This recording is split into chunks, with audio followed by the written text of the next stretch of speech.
So this is a new segment called Crazy Ass Stories. And this guy, DM Joe. Joe, read what this guy said to you, which we're going to allege that this is true. We have no way to verify it, but it's a crazy ass story. So what did this guy say to you? Outside of making... No. Read it word for word from the top. Of course. I said outside of making fun of me, I like to think that he's telling the truth, but we'll see. All right, so that was a good primer. This guy made fun of Joe. He's mad. Yeah, well, you'll see in a second. So I got a DM yesterday, 2:30 in the afternoon. It's from someone on Twitter. We have concealed his name, and he was okay with us sharing this. So what he said was, Joe, love the show. Love the Roku trash talk. Just wanted to slide into your DMs privately and tell you 10X is baby shit. Which all time, damn, credit on that. He literally went through the legs, 360, bam, dunked on you. The best part was, like, when I first read it, I thought he was like doing me a favor. He was like privately, like I came in private. I don't want to do this in public, but like it's baby shit. So he says that. Then he goes, on a serious note though, I have a question for the show. NFT trading got me 340xing right now. Turned $40 into $216,000 with an estimated balance of $591,000 if I liquidated all my NFTs today.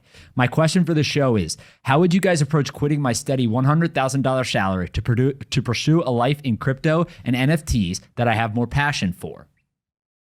And then, yeah, regardless if it makes a show, keep killing it. Yo, okay, wait. He also said wife has a good salary at $135K. Yeah, so this was the follow-up. I asked him for if there was any more info we needed to know. He said, my wife has a good salary at $135,000. We have yearly expenses around $60,000. Bonus question would be converting fiat to crypto allocation. Right now, I have a 40-60 balance. Thoughts on balancing this with respect to leaving a steady salary? So he wants to know, he's got potentially $600,000 in NFTs. His wife makes $135,000 a year. He's thinking about leaving a $100,000 job. What should he do? Should he do it? How should he allocate it? Can we go back to the first message before we address the answers? I want to call out two things. First of all, this guy told you 10X is baby shit. We're not going to let that just slide on by. Yeah. 10X is baby shit. He basically said, screw your Roku stock. We didn't put the other one up there, but there was a message in between where he says he gets 2 to 5X daily. Get out of here. Said, all right, okay, chill. The second thing I was going to call out is he just casually threw in there, I have a question for the show. NFT trading got me 340Xing. Like most people be like, oh, I like double my money. I 2X'd it. I 10X'd it. No one's like, I 54Xing, on a daily basis. This guy said 340Xing. Like that's a round number that people are used to using.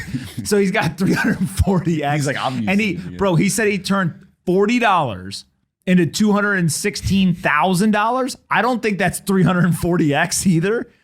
Right? Let's see. To 216,000?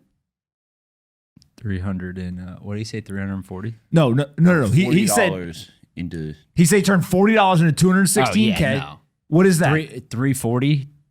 Yeah, that would be 340X would be 13,600. So what is 216,000 divided by 40? Some people say, damn, greatest trade. 5,400. Huh? Maybe he was trying to be humble. 5,400. All right, so he's 5,400 Xing out here. But what it appears to be in the second message is that his wife has a great job. And if she's making $135,000 a year, let's say that they pay, we'll just use these numbers, 50% taxes. If they do that, then I'm not a genius here, but that would be what, 67.5K a year? Is that right? No public math. I don't do public math, but what, calculator boys, what is 135 divided by 2? 67.5? Touch my calculator after that comment. Ooh, Johnny ain't gonna touch it. All right. 67.5. Ooh, look at that big boy brain right there. All right, 67.5. Divided something by 2. Bro, it's odd. The seventh grader we just talked about does that in his sleep. Oh, he got all mad. Ooh, I'm just my bad. Okay. My bad, guys. I got him upset. 135 is a hard number to divide by 2. I had to go into the decimal places to get the accurate number. Thank you. Which what the seventh graders learning right now. So if they make 67.5K after taxes from just her salary and yearly expenses are 60K, you could live after taxes completely on your wife's salary. If she likes her job and she's cool with you taking risk, eject. Let's go. Let's go. Right? I'm sure they have savings. He already has a ton of money in this stuff.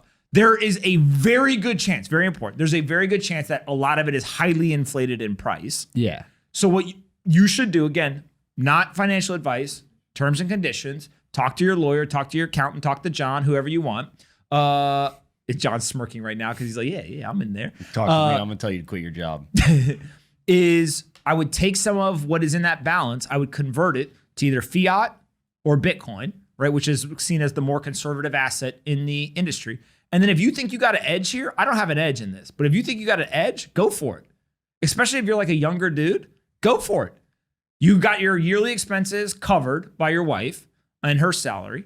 Then you've got savings, and you've got a little bit of fiat cash, and then you've got some of the NFT balance, and go for it. If you could grab $3, $4, $5 million by the end of the year and change your life because you got an edge doing something, and it's not illegal, it's not unethical, and you're not taking advantage of people, let's go. Yeah. So you ain't gonna get rich sitting at your shitty job that you obviously want to leave, but you're too scared to do it. So you're DMing my brother on the internet asking him. I got 2 things. All right. Or 3 things, I guess.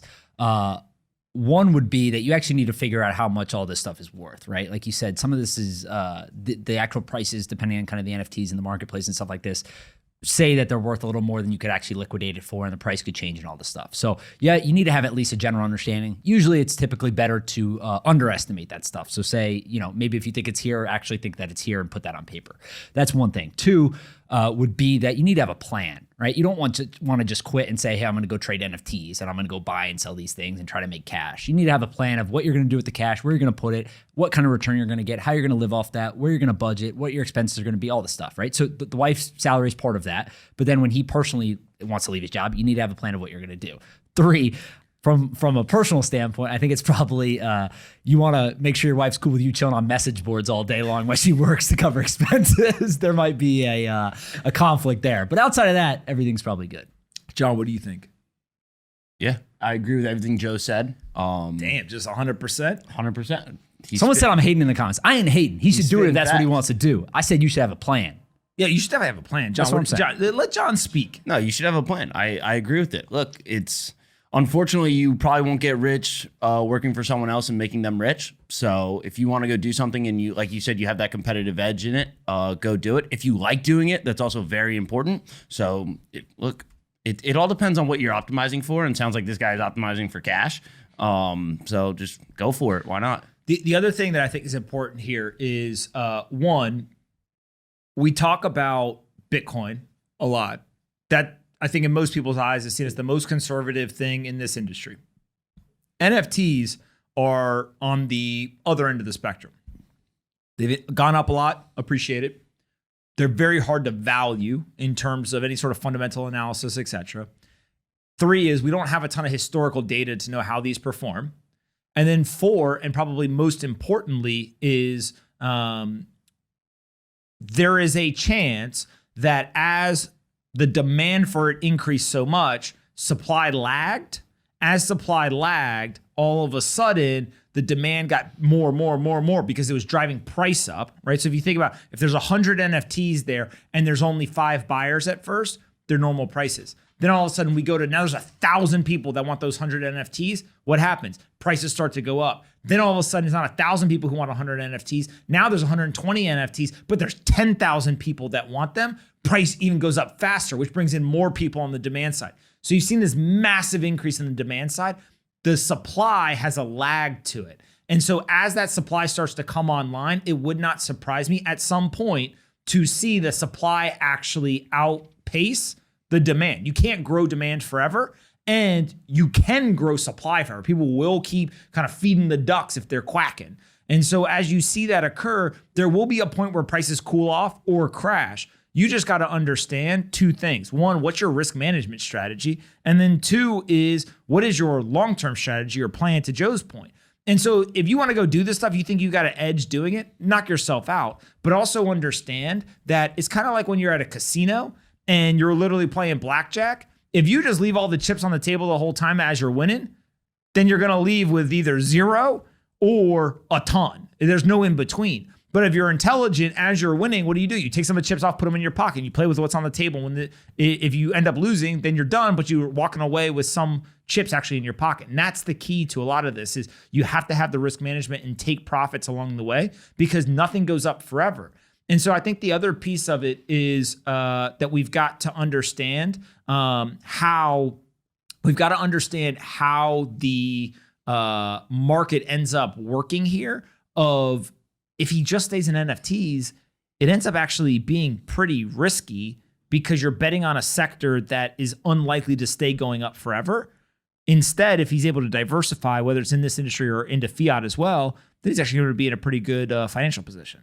Hey guys, bang, bang. Thanks so much for watching the Best Business Show today. And don't forget to check out our partner, SoFi. They make all this possible. They're a super app that lets you save, spend, borrow, earn, and invest all from one single platform. And if you go there today and you sign up for a SoFi Invest account, you can get between $5 and $1,000 for free from SoFi. Not everyone's obviously going to get $1,000, but everyone gets something. Don't say that I never did anything for you. Go check them out at SoFi.com/pomp, download the app, and go ahead and open an account. SoFi.com/pomp, and make sure you come back and watch more of the Best Business Show. We're going to build the biggest business show in the world, and we need your help.